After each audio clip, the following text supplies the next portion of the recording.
Jokic has it.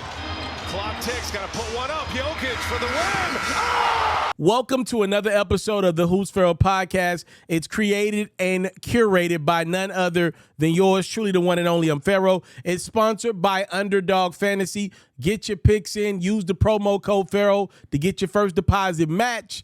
I got that highlight where Jokic buries the Warriors at the buzzer. I got Giannis versus Wemby for the first time. The Lakers are falling apart. My Lakers are falling apart, and a lot more. Tap into a highlight and some Pharaoh commentary. This is episode 54 of the Who's Feral podcast. Enjoy. It's starting to get really personal really quickly between Giannis Antetokounmpo and the Milwaukee Bucks and Tyrese Halliburton's Indiana Pacers. We're at the field house for this one, where the Greek Freak kicks us off with a grown man juice, not to be outdone by his right-hand man, Chris Middleton, on the same type of time. He must have put in the same type of grind. How about Indiana responding off the Mavs? Turner missed free throw. As you see, Obi Toppin just catches Brook Lopez slipping. Tell Craig I said, hey. Oh my goodness. I'm a mess sometime. Giannis and the Bucks kick up before the half. Dame Dollar nails the deuce. 23 points for Lillard in this one. It's Halliburton nailing the three, but Milwaukee did have the lead as we took a break. Third quarter, Halliburton finds Aaron Nesmith, who finds the bottom of the net for the three. And then Halliburton on a do-it-yourself mission. This game was all about the attack of Tyrese Halliburton, making plays for others and, of course, himself. He nails the three with Giannis in the vicinity. And now at this point, Halliburton's feeling it. The no-look dime to Miles Turner. Look at Tyrese leading his guy to an easy bucket. Halliburton had 12 helpers in this one. Damian Lillard acting real unusual. How about Lillard, the left-hand poster? But the Bucks get ran out the building by the Pacers in the second half. Benedict Mathurin plays beat the third quarter buzzer for three. And then off the turnover, Buddy Hield rewards his big fella. Isaiah Jackson throws it down off the glass style. Listen, when this Pacers team is scoring and moving the basketball, they believe they can beat anybody, because that dude believes he can go past and score over anybody. Halliburton with the three. And then Tyrese still cooking Milwaukee. At this point, the Bucks don't know what to do with Halliburton. He's blowing past Lillard, Middleton, which means guys are wide open, and Halliburton is for sure going to find him. He finds Turner for that tray ball. It's all Indiana in the second half against Milwaukee. Tyrese knelt 5 of his 11 three-pointers that he attempted. He had 31 points. No turnovers. Pacers win by 12 at home. If you are like me and love flexing your NBA knowledge, you should head over to the best place to play fantasy sports. That's Underdog Fantasy. For me, I love the pick'em game. It's super simple to play too.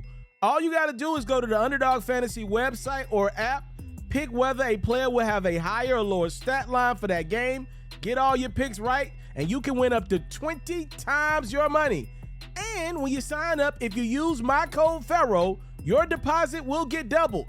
You can't beat that. Again, head over to today's sponsor, Underdog Fantasy's website or app, use my code Pharaoh, and your first deposit will get doubled.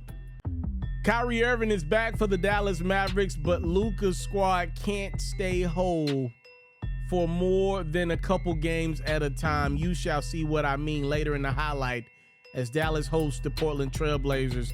Ladies and gentlemen, this is one of those games where it's hard to believe the score was ever 0-0, especially when Kyrie Irving's doing stuff like that. It was supposed to be a pass for Derek Lively. Somehow, some way, Irving puts it in.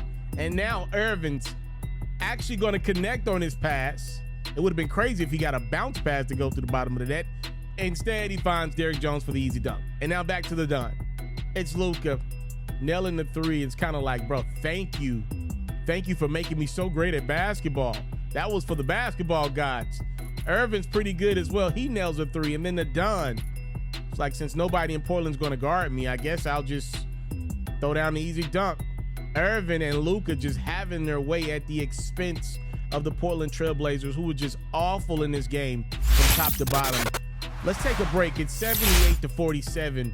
Portland can use a break from this game altogether. Third quarter, Irvin just blowing past Anthony Simons. I mean, sheesh Louise, where is the defense, Portland? This is not a good product right now on the court for the Blazers, and Luka knows it, and he's exposing it.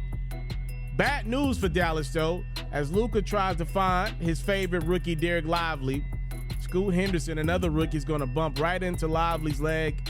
Ladies and gentlemen, that is not a good sign.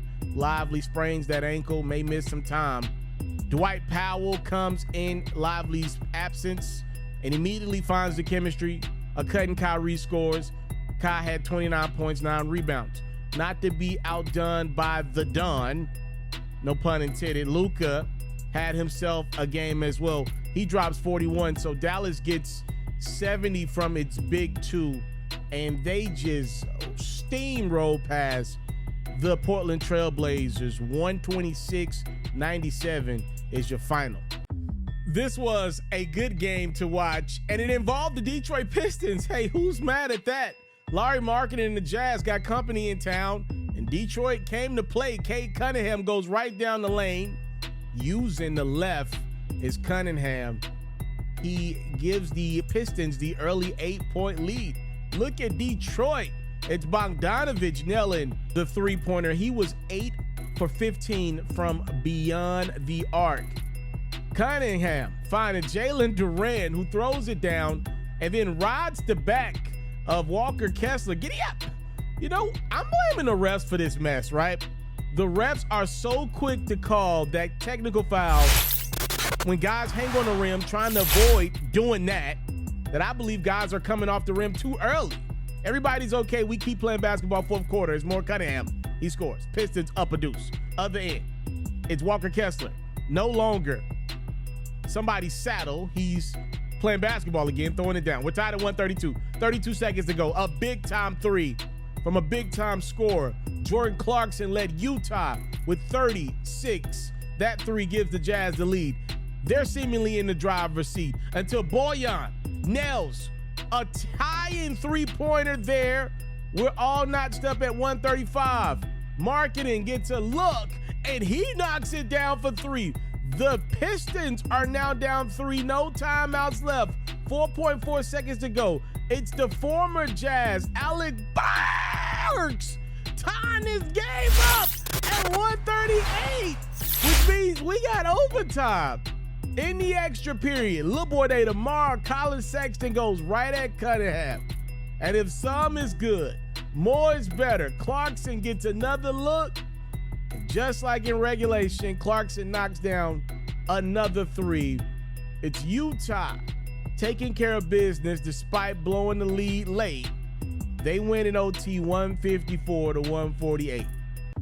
Two of the best out west, Anthony Edwards and the Minnesota Timberwolves, got company in town. Another young, sensational talent. It's Zion Williamson and the New Orleans Pelicans. Let's get it on. And AE and Zion not shying away from the battle. Edwards trying to rip Zion to no avail. Williamson comes away with the bucket. And then Zion's front court running mate, his name is Brandon Ingram, and he is a walking bucket. Ingram nails the deuce there. But AE can cock that thing too. How about Edwards attacking and scoring? AE had 35, and he's also got a running mate. His name is Karl Anthony Towns. It's Cat getting the deuce. He thought he was fouled. Pelicans thought he traveled. Neither was right. Other end, how about some vets? CJ McCollum nailing the deuce. And then there's Ingram nailing the three. Pelicans really put it on the T-Wolves in the second quarter. Look at Zion going high off the glass. And just like that, it's New Orleans up double digits as we took a break. Third quarter, more grown man strength from Zion. I think one of the greatest things about Zion is how quick he can second jump. That's one of the things I love about his game. Look at Zion get off the ground. He jumps high and hard, blocking Anthony Edwards. You don't see that often. It's Zion making the play to signify that it's New Orleans day. Dare I say game. The Pelicans playing no games with those feisty T-Wolves, led by Zion Williamson, who throws down a transition dunk. He had 27 points. And last but not least, you know you can't leave CJ McCollum open for three. This is what the Pelicans envisioned when they brought CJ in. They outscore the T-Wolves. Your final for Minnesota, 117-106. The visiting team wins. Kevin Durant can do nothing but watch as his Phoenix Suns go to battle with a healthy Los Angeles Clippers squad. And man, oh man, the Clippers show no mercy to Phoenix, who was without KD. He's dealing with a hamstring injury, by the way. And to be honest with you, it doesn't appear that Paul George and the Clippers could care. PG-13 lighting it up with jumper after jumper. It's George deep in his bag. A lot of the young kids say PG's got the deepest bag in the league. He puts the Clippers up by 17. Second quarter, it's a Kogi up top to Meadow. Suns hanging around. Harden making sure they don't hang around for long. He nails the three. He has been so good as a Clipper. We were very critical of Harden. He doesn't get enough credit for how good he's been, though, this season. Kawhi, it's been pretty darn healthy. I know he's coming back from an injury, but all things considered, if you're a Clippers fan, you take what Kawhi is giving you thus far this season. At least he's playing more times than not. Kawhi lighting up the Suns. This is what Phoenix thought they were going to have to deal with in the first round of the playoffs last year before Kawhi got hurt. And now they've added this dude to the fray. It's Harden nailing the three. Clippers are up by 23. Late in the third, it's the NBA. Everybody makes a run, especially when you got a scorer like Devin Booker.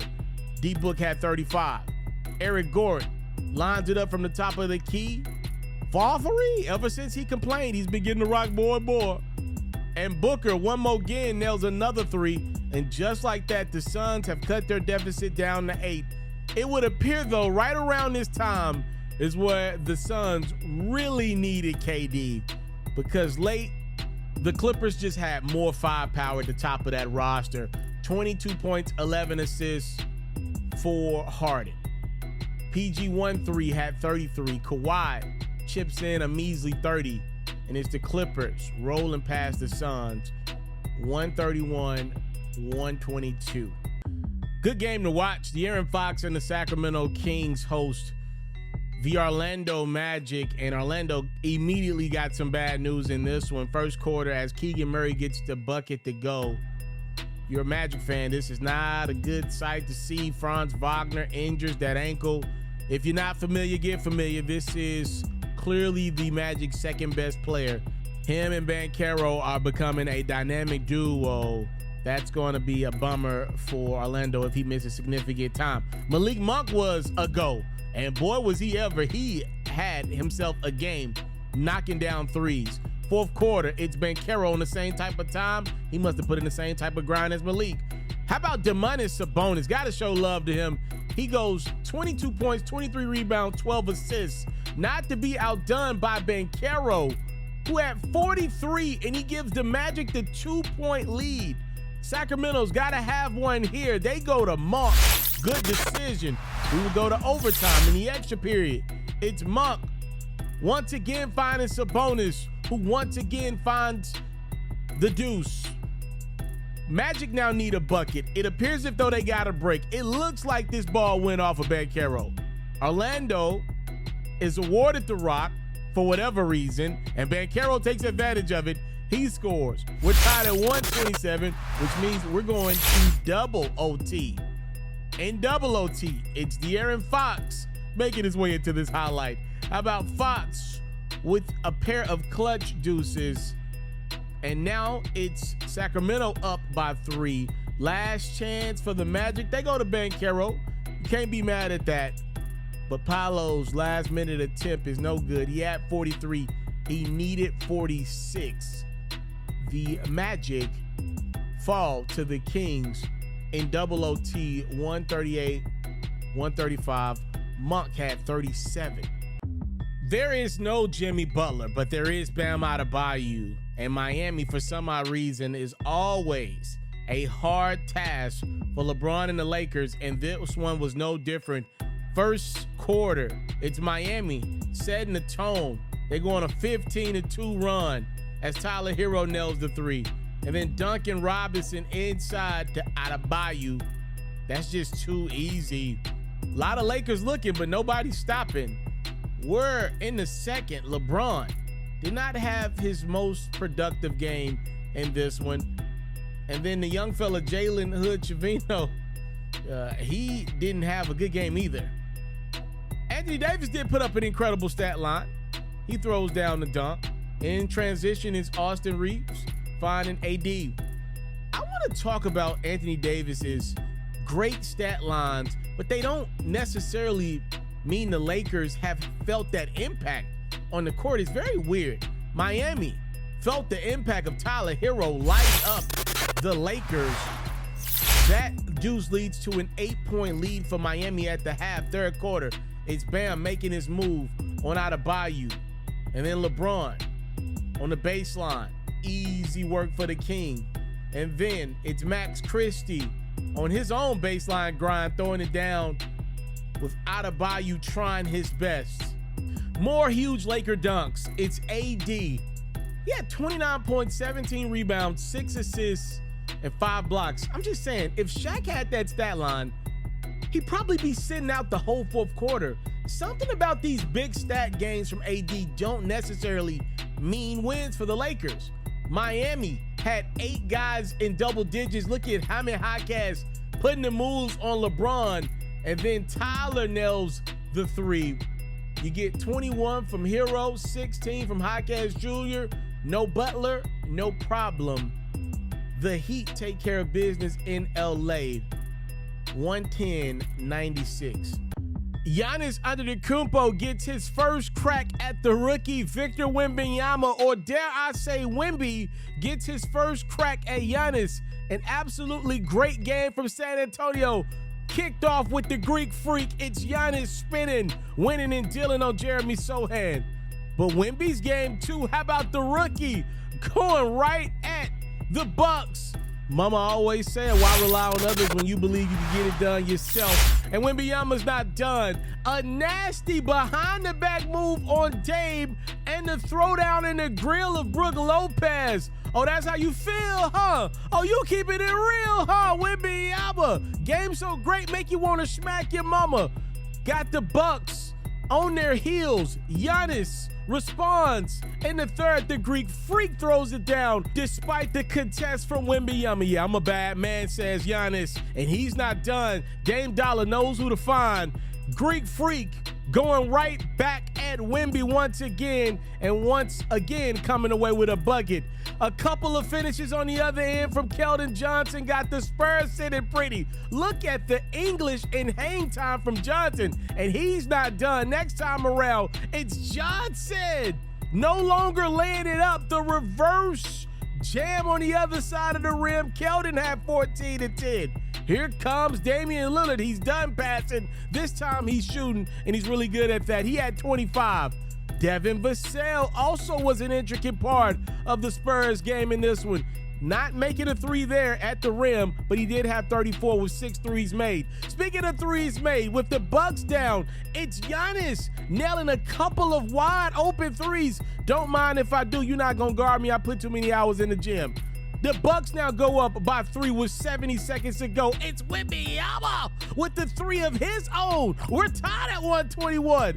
Bucks need a bucket. Who they gonna call on? That man. It's Giannis down the lane. It's Giannis throwing it down. He had 44 points and 14 boards. Now the Greek Freak's trying to put this game away with 24 seconds, but it's Wembanyama coming up with the huge rejection on the Greek Freak.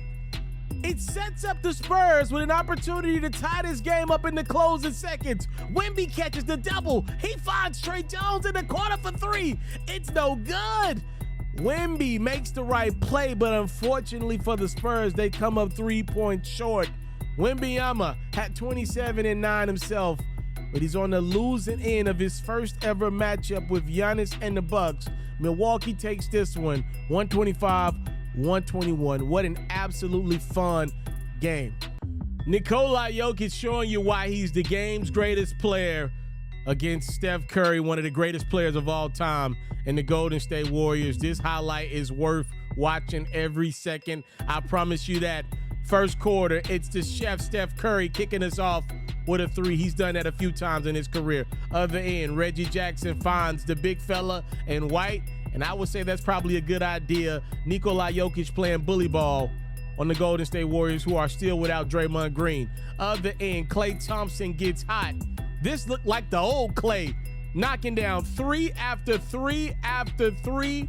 One more again, so they get the message. It's Thompson giving the Warriors the 3-point lead midway through the second. We're still in quarter number 2 when Jokic decides to throw an absolutely nasty dime to Aaron Gordon. Check this one out one more again. Jokic puts the ball only where his guy can get it. Denver's now out in front. And Aaron Gordon's like, all right, if some is good, more is better. Keep feeding me the rock around the reel. I'll keep making you look like a smart man. Third quarter, it's Jokic and Denver taking off. He nails the three. Other end, Steph is like, not so fast, big fella. He responds with a three of his own. We got a 5-point game. Now the Warriors pick up some momentum. It's Chris Paul finding Jonathan Kuminga in transition. Nobody stopping that. And now Klay, he showed you the 3 in the first half. Here's the 2 in the second half. We're tied up. Warriors not done just yet. It's Steph Curry using his right but going to his left. You make that make sense. Curry did, not me. And then Steph nailing a 3. The chef had 30 in this one. The Warriors extend their lead to 15 as Brandon Podziemski nails a 3. Their lead would get as high as 18 in the fourth as Dario Saric finds a cut in Klay Thompson. The Warriors sitting pretty to finally get one of those mega wins against a really great team, the reigning NBA champs. But it's the NBA. Everybody makes a run, especially when you're the champs. How about Aaron Gordon? He had 15 fourth quarter points to lead the charge. And then Peyton Watson makes a big 3. All of a sudden, just like that, Denver's down by 4. It's Jokic finding Gordon once again. We got a 2-point game, and this time around, it's Jokic tying the game up at 127. In the closing seconds, it's Curry turning the ball over. Instead of just taking the last shot and forcing overtime, he gives the Nuggets a chance, and boy, do they take advantage. It's Jokic from 39 feet! Nikola Jokic buries the Golden State Warriors at the buzzer. An improbable comeback from the Denver Nuggets. Is that the championship moment that propels the squad to the repeat? They went at the buzzer over the Warriors by 3. What an incredible shot from Nikola Jokic, to me, the game's greatest player. That's probably the most iconic shot in his career. Y'all know oftentimes I have been somebody that said, you know, Jokic is one of those dudes that just goes out and balls. It doesn't look the prettiest. It's not great for highlights, but this dude definitely balls out. This shot is the greatest of his legacy. It's just one of those ones you're going to always remember. I'm actually comparing it, ironically, to a shot that Steph Curry made back in 2016 against the Oklahoma City Thunder in OKC. If many of you guys remember that one out there, that was a legendary shot that Jokic just made. For the Nuggets to come back in a game that they're down 18 points in the freaking fourth quarter, they just pretty much stalemated the Warriors, a team that has lost a lot of games down the stretch that could have really used that momentum of beating the NBA's champs, the Denver Nuggets. At home is Golden State. They blow that lead. The Nuggets put the ball in the hands of Jokic. If you go look at the play, Jamal Murray is right there calling for the ball on the inbounds. Nope. We getting this thing to Jokic. Jokic buries the Warriors from way beyond the 3-point line. And, you know, if we're going to play the game of comparing Jokic to Steph, Jokic can make a couple threes a game, but he's not known for that 3 ball. The fact that he pulled up with confidence, and y'all know he's got that crazy quirky heave to throw that thing over his head, I love it. It's his most iconic shot of his career. Up until that point, either the shot he made last season against the Orlando Magic was his most legendary shot, Or in the playoffs, remember, in Los Angeles, in the Western Conference Finals, he makes that crazy fadeaway three against Anthony Davis. Those, to me, are the two shots that stand out in Jokic's great career. I mostly think pass when I think Jokic, and a lot of bully ball plays down low. But the fact that he just made that legendary shot, easily the most legendary moment of Jokic's career in the regular season, and it had to be at the Golden State Warriors' expense. I know they sick over that one. Antetokounmpo outside, under a minute to go. Giannis drives, drops the sledgehammer. Woo, wow. He's going to be able to guard him. The screen, the drive. Oh, it's knocked away by Wembenyama. Knocked away by Wembenyama. Yeah, I think my top moment of the NBA season thus far, still a young season, was Ja Morant's return in New Orleans after the 25-game suspension. I think easily now my second favorite moment of the season was just Giannis versus Wemby. That was incredible for so many different reasons. Ladies and gentlemen, I believe Jokic is the best player in the world, but there are a lot of people that still believe Giannis holds the title as the best player in the world, or even Embiid. If you think Giannis is the best in the world, for Victor Wembanyama to be in his rookie campaign, to go mano a mano, and like Giannis and Wemby, we're not doing the old typical NBA stars facing off where they guard each other occasionally, maybe a couple times late in games, but for the most part, they rarely ever face off against each other. It's mostly other guys guarding, and we're just looking to see which star is going to put up more points. That wasn't the case in this one. Giannis and Wemby went at it. They were guarding each other for most of this basketball game. They were competing at an incredible level. Giannis goes out and gets you 44 points and comes away with the dub. Giannis is going right at Wemby, not afraid of the moment, not afraid. He's still directly in his prime. And Wemby, I think, is going to be one of these dudes that gets to his prime quicker than most. I think this dude's going to be in his prime in probably 2-3 years the way he's going right now.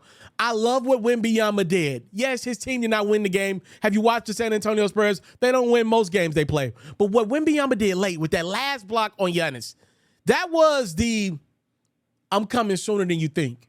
See, the entire game dropping 27 points on the Bucks in that fashion, a team that's got championship aspiration. The entire game is Wembanyama telling Giannis, I'm coming, making plays, going behind the back on Damian Lillard, blocking Giannis' shot earlier in the game, scoring on Giannis. That entire game was, yo, Giannis, respect to you, OG, I'm coming. That last block, that setup, that missed three from Trey Jones in the corner, that was Wembanyama saying, no, wait a minute, Giannis, I need you to recognize this, bro. OG, listen, I'm coming soon. That's what that last block was. That was, I'm leaving the last imprint on this game. I not only made that block, I had the opportunity to take a shot. I ended up kicking it to the corner. I'm letting you know, Giannis, I made the play on defense. I stopped you at the rim, which most can't do with you and your bully ball self. I stopped you. And I kicked it to my mans. I'm living with Trey Jones on the corner three. That's what Wemby is saying. Listen, one day it won't be Trey Jones in the corner for three. It's going to be somebody a lot better and more consistent than Trey Jones shooting the rock. One day Wembanyama won't be the lone legit playmaker for the San Antonio Spurs. He's going to have some help one day. And I think that was a message from Wemby, the rookie. He's saying, yo, Giannis, bro, I'm coming soon. Incredible basketball, incredible theater to the point I'm knocking my mic over. Incredible. I thought it was just one of my favorite moments of the regular season thus far. Giannis versus Wemby comes down to the wire. Giannis had to go deep in that bag, the bag they say that he don't got, to win that one and pull that out. When had to make some clutch threes to lead the Bucks past the Spurs. Now it's Payne. Tyrese is going to launch long and hit it! He hit it! The first returns for NBA All-Star 2024 are back. Let's keep in mind these are just the fan returns. Fans make up 50% of the All-Star vote. The players get another 25%, and then the media gets the last 25%. And then obviously if there are any replacements, the coaches will get that. So let's start in the Eastern Conference front court, where Giannis Antetokounmpo is leading the way, over 2 million votes. Joel Embiid is second. Jason Tatum is third. You got to keep in mind Kevin Durant is no longer in the Eastern Conference, so now Tatum will maintain that position most likely as the top forward out east alongside Embiid and Giannis probably for years to come. I would say the first thing that stands out to me is the lack of forwards now that I believe have that resume to start the All-Star game. Also, the fact that Jaylen Brown is now considered a forward. That's probably going to work in his favor because there are a lot of great guards out east now with the emergence of some of these guys and the bringing over Damian Lillard to the Eastern Conference and Halliburton's great play. But I'm looking out east. I think it's pretty standard that those are going to be the three dudes that start the game. I don't think there's any confusion there. I would like to see Joel Embiid, though, get rewarded and be over Giannis this year. That's my only thing, is I would like to see Joel Embiid be the lead and vote getter out east. I think it would add a nice little element to the game. Keep in mind, they're going back to the standard East versus West this year. No more Team Giannis versus Team LeBron. I think the NBA finally caught on that LeBron's going to lead everybody in votes until he retires. Now let's go over to the Eastern Conference guards. This is where it gets really interesting, ladies and gentlemen. Tyrese Halliburton is leading every guard over there, and I like that. You know, he's been the most electric guard thus far this season. The Indiana Pacers have been good. They had a nice little run there in the in-season tournament. Tyrese Halliburton has over 400,000 more than second Damian Lillard. I think that's all wrong, by the way. I do not believe Damian Lillard should be the number 2 guard out east. Trae Young is 3. Donovan Mitchell's 4. Tyrese Maxey is 5. So I'm not as high on Dame and Donovan Mitchell this year. I'm not. I'm watching these Milwaukee Bucks games. Yes, every now and then Dame has a good game, but more than not, this dude's going 3 of 13, 3 of 14, 3 of 15 from the field like every single night. Like the Bucks are off to a really good start, but it could be better than what it has been if not for a lot of these Dame poor shooting performances. If he can't make 30, 40% from the field, he's pretty much damn near unplayable. He's not playing defense. I don't believe he should be a All-Star game starter, and I actually don't believe he's going to be one when the media gets a vote. I think this is going to work itself out, I think, at least. Trae Young, I love Trae Young. I don't think he gets enough credit. The Atlanta Hawks are always competitive. He doesn't have a Giannis at his disposal. If I had it my way, I would probably go Halliburton, Trae Young, and then probably number 3 for me before I got to Dame and Donovan Mitchell, who Mitchell's been, good this year, just hasn't made the news wire as much as we're accustomed to. I probably would go Tyrese Maxey and Jalen Brunson 3 and 4. That's how I'm feeling. I do not believe J.J. Redick is going to get his request of seeing Derek White in the All-Star game. I do not believe that is going to happen. Let's swing out west. First fan returns for the NBA All-Star game 2024. LeBron James leads everybody in votes with over 2 million. This dude's going to lead this game in votes until he retires. Second is Kevin Durant in the front court, and then number 3 is Nikola Jokic. If it were done on the seasons that guys are having, obviously it should be Jokic 1. Then it gets really questionable for number 2 and number 3 because Anthony Davis is having a really good statistical year, but as you guys are about to find out, I believe some of these numbers are not telling the story of the games. Obviously, LeBron's going to make it. He's box office. He's still really good to great offensively. I'm good with it being Jokic, Bron, and KD. I think that's fine. Anthony Davis is going to be an all-star, but he's not going to be a starter this year. He'll definitely make the game, though. Kawhi's going to be back in the game, which definitely hurts some of the forwards like a Victor Wembanyama or Alperen Sengun's a guy that I believe should make the game this year. I don't know if he's going to get it. Kawhi's going to probably hurt his teammate Paul George, his quest to make the All-Star game. We'll see how many guys the Clippers get. They've been really good. They might command 2 or, maybe even 3 All-Stars, depending on what their record is by the time the All-Star game. It appears they might be number 1 out west by the All-Star game. We'll see. Now let's swing over to the Western Conference guards, last but not least. Number 1 in the clubhouse is Luka. I think they got that right. I think the fans got that right. I think number 2 should be Shea. It is Steph. Obviously, he's very popular. Is Curry. It's 2, 3, Curry, and then Shea. Both of these guys are going to make the game. I would hope that this year SGA gets the nod over Steph as All-Star game starter. He deserves it. He's playing better ball than Steph consistently. He is. James Harden's going to make the game. That makes me happy because he's been really good for the Clippers. I don't think Kyrie's going to make the game. He's not going to make the game. Anthony Edwards is going to make the All-Star game for sure. I mean, the Ja Morant stuff is not going to happen because he missed too many games. I don't know. We'll see what happens with De'Aaron Fox out west. Y'all let me know who are your biggest snubs. Devin Booker, most notably missing from the first fan returns. I think Devin Booker's been good, but just not as headline worthy, kind of like Donovan Mitchell thus far this year. We just are so accustomed to those 40, 45, 50-point games from Mitchell and Booker. We ain't been getting them. And I think the fans are not seeing those dudes' names in the wires as much as they're accustomed to. And maybe that lends itself to these dudes not being higher up on the first return, at least Booker and Mitchell's fourth out east. All right. So let me know what y'all think about the All-Star game returns for the first time for the 2024 game. Left to James. James, beautiful pass to Vanderbilt, but nice transition defense from Miami to force yet another turnover. Jaquez kicks it out. Hero tries again. Not one. With this last story, y'all got to help your boy out a little bit. I'm a little bit confused. I'm not even going to lie to you guys. So the Lakers lost to the Miami Heat. You know that because you've watched this video. Not only did they lose, they started a very questionable lineup. No D'Angelo Russell, Darvin Ham with LeBron, AD, Taurean Prince, Cam Reddish, and Jarrett Vanderbilt in that loss to Miami.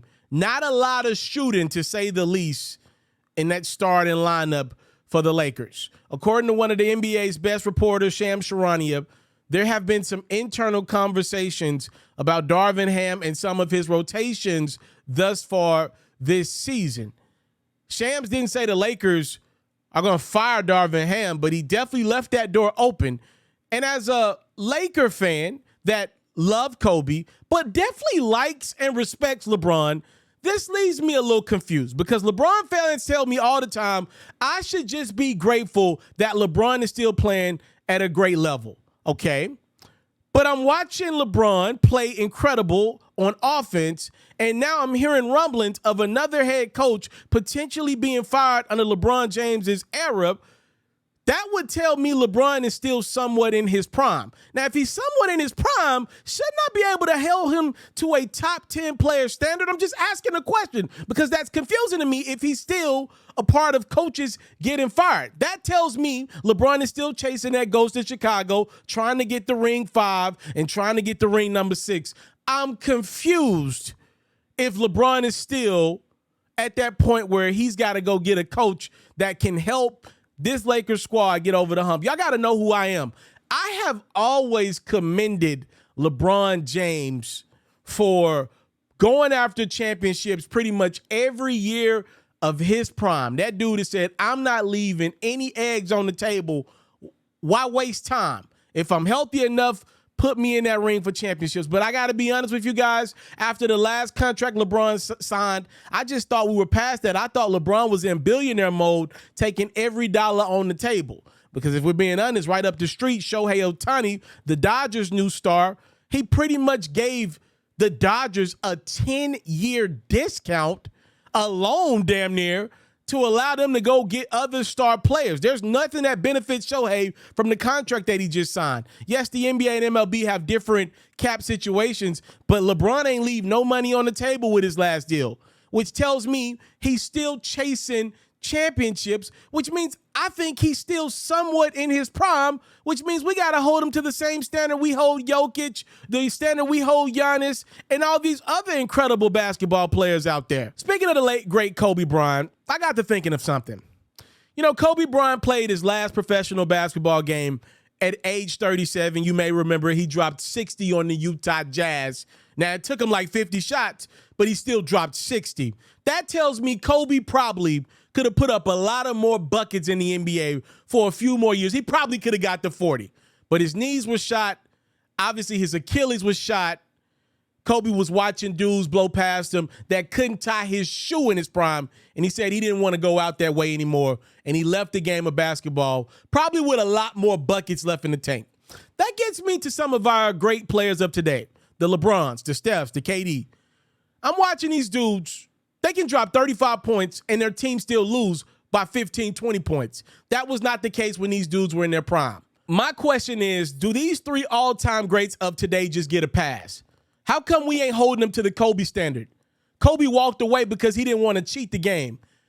These all-time greats get the lollygag on defense, oftentimes make plays, but not be as impactful as they once was. They're going to set records with all these great numbers that they're accumulating offensively. You're never going to be able to break the records, but that's kind of unfair to a guy like Kobe, who said, I'm not just going to hang around and score and score and score for too many years past my prime. I'm just asking a question. And I got a couple more questions for you guys since I done went on a darn tangent over my Los Angeles Lakers. When was the last time you watched Anthony Davis play basketball? First and foremost, this dude has actually been pretty darn healthy this season. Give him credit. But if you're watching these Laker games and you see Anthony Davis put up stat lines like 29 and 17, 32 and 14, 33, 17, 5 blocks, you're like, dang, these are Shaq-like numbers, Tim Duncan-like numbers. But if you're watching the games, oftentimes the Lakers are trailing the entire game. So I'm confused. Is this Darvin Ham's fault or is this Anthony Davis's fault? If this dude is putting up incredible stats line like this, oftentimes in the first half, why are the Lakers going away from him in the second half? Okay, I already knew the NBA with points has been obviously inflated, but now I'm starting to question, are rebounds and blocks inflated as well? Because AD is damn near putting up Wilt Chamberlain-like stats, but the Lakers are losing most of these games. How is that possible if these numbers show that he's dominating the games offensively and defensively, but the Lakers are still losing by double digits, oftentimes never even leading? Something's not right. Either AD or Darvin Ham got to be held accountable for this. Thank y'all so much for the time, love, and support. I'm sorry, y'all done pissed me off. I don't even know, man, I don't even know if I should watch another Laker game. I think I should take a sabbatical from the Lakers for a week or so because, as you can see, they got me pissed. All right, I'm a diehard fan, and, you know, to be honest with you, I've been kind of checked out. Obviously, I watched them for work. But to be honest with you guys, I just don't think this is our year. I don't. Anywho, Underdog Fantasy, use the promo code Pharaoh. Thank you so much for tapping in. Please make sure you subscribe to the channel if you have not done so. Y'all let me know your thoughts on the Lakers thus far this year. I don't know what to say. They have not been good, to say the least. They do not look like a team that was the hottest in the league going into the playoffs last year, that ran into Nikola Jokic on his Dirk Nowitzki type of run, which I wasn't even tripping. Nobody was beating Denver last year. I ain't mad at that. This doesn't look like a team, though, that finished in the top 4 last year. This does not look like that same team. It looks like guys that got paid and got fooled. It looks like we're supposed to just watch the Lakers on offense and ignore what the hell we see on defense. Thank y'all so much for tapping in. I'm frustrated, y'all. Time, love, supports with your boy, never take for granted. I'm out. I want to salute you, homie, you know, for building your own thing and doing your own thing. Why build theirs when I believe I can build my own? You've already done it, or I wouldn't be here. I'm already the only elite sports and music journalist in the game today. My goal is simple, to be the best there's ever been. So, please don't go. Make sure you subscribe and follow the journey. It truly means everything to me. I tell stories, I talk music, I cover sports, I am culture, I am Pharaoh.